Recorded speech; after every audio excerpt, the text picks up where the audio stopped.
33 سال کی عمر میں آسمانوں پر اٹھا لیے گئے۔ فرماتے میں تو یہ بشارت دینے ہی کے لیے آیا کہ آخر الزمان نبی آنے والے ہیں۔ اب جتنے نبی آئے سارے آقا علیہ الصلوۃ والسلام کی بشارتیں دیتے آئے۔ میرے آقا کو اللہ سبحانہ و تعالی نے محمد بنا کر بھیجا، اور قرآن کریم میں آپ کا نام محمد کتنی مرتبہ آیا؟ 4 مرتبہ۔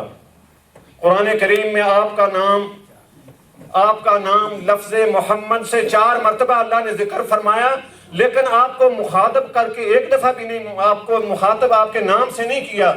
جب بھی اللہ نے آپ کو مخاطب کیا، کبھی یا ایھا المزمل، یا ایھا المدثر، طٰہٰ، یاسین والضحیٰ، آپ کے صفاتی نام کے ساتھ اللہ نے القاب کیسے کیسے خدا نے مصطفیٰ کو کیے عطا قرآن میں جا بجا۔ یاسین کہا، طٰہٰ کہا، الم نشرح کہا، پھر کیا میرا علم و عقل میں صفت نبی بیان کروں۔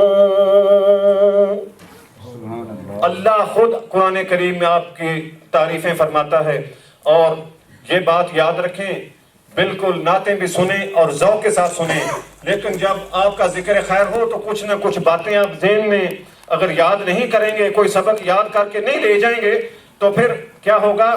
پھر آپ کا تعلق جو ہے نا وہ اپنے آقا علیہ الصلوۃ والسلام کے ساتھ کمزور ہوتا چلا جائے گا۔ جب آپ کے پاس دوسرے لوگ آپ کو ملیں گے، وہ کہیں گے بس نماز پڑھو، اللہ اللہ کرو، اور جو ہے کوئی آپ نے خود فرمایا کہ میری اس میں تعریف میں مبالغہ نہ کرو، میری اتنی زیادہ تعریف نہ کرو، آپ کو ایسا دھوکہ دیں گے کہ آپ کہیں لاجواب ہو کر کہیں گے کہ یہ ٹھیک ہی کہتا ہے، یہ بھی نماز پڑھتا ہے، اللہ اللہ کرتا ہے، روزہ رکھتا ہے۔ لیکن یاد رکھو، آپ یہ بات اپنے دل کی تختیوں پر یہ سبق لکھ لو کہ نماز دین کا نشانی ہے، اسلام کی نشانی ہے نماز، روزہ، حج، زکوٰۃ، ذکر اور تلاوت، اور یہ مسجدیں، یہ ایمان کی نشانیاں ہیں۔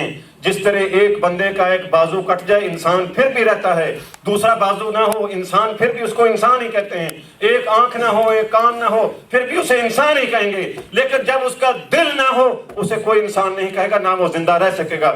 یہ ایمان کی نشانیاں ہیں، اور عین ایمان حب مصطفیٰ ہے۔ اگر دل میں حب مصطفیٰ نہیں ہے تو عبداللہ بن ابی بھی نمازیں پڑھتا تھا اور اس کا سارا ٹولہ نمازیں پڑھتا تھا، ان کے کسی کام نہ آیا، اور اس وقت خارجی بھی نمازیں پڑھتے تھے، ان کی نمازیں ان کے کسی کام نہ آئیں۔ اور جب تک حب رسول دل میں نہیں ہوگا اس وقت تک کوئی عمل اللہ کی بارگاہ میں قبول نہیں ہوگا۔ اس لیے یہ بات آپ پلے باندھ لیں اور پکی کہ ایمان حب رسول کا دوسرا نام ہے، اگر محبت مصطفیٰ نہیں ہے تو ایمان نہیں ہے۔ اور جو یہ کہتے پھرتے ہیں کہ جی سرکار کا کس نے جشن منایا اور کس نے یہ کہا کہ نثار تیری چہل پہل، ہزار عیدیں ربیع الاول، اور سوائے ابلیس کے سبھی تو جہاں میں خوشیاں منا رہے ہیں، اور یہ کہہ کر یہ کہتے ہیں کہ جی جو خوشی نہیں مناتا ان سب کو ابلیس کی صف میں ڈال دیا۔ میں کہتا ہوں کہ جس دن سرکار تشریف لائے تھے، کیا اس دن ابلیس کے سوا کسی نے افسوس کیا تھا؟ اور سوائے ابلیس کے سارے جہان نے خوشیاں منائی تھیں یا نہیں منائی تھیں؟ اور یہ احادیث میں آتا ہے کہ شیطان اپنی پوری زندگی میں 4 مرتبہ چیخیں مار کر رویا اور سر پر خاک ڈال کر پیٹا۔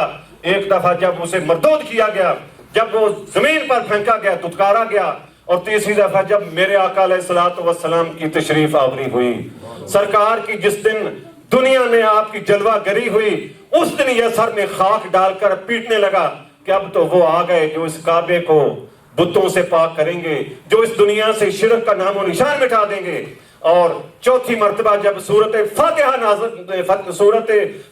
نازل ہوئی تو اس دن جو ہے شیطان سر میں خاک ڈال کر پیٹا۔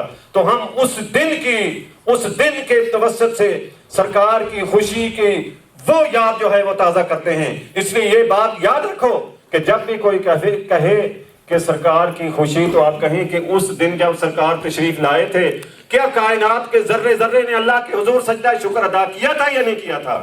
کائنات کے ہر شے نے انسانیت کے پاؤں میں ایسی غلامی کی زنجیروں جکڑی ہوئی تھی کہ انسان دوسرے انسان کا غلام تھا، ماں کی عظمت، بیٹی کی عظمت اور معاشرے کے ہر طبقے کو اس کا مقام دیا میرے آقا علیہ الصلوۃ والسلام نے دیا، اور اس کے ساتھ نہ صرف کہ دنیا کے اصول سکھائے بلکہ اللہ کی معرفت میں ملی تو میرے آقا کے در سے ملی۔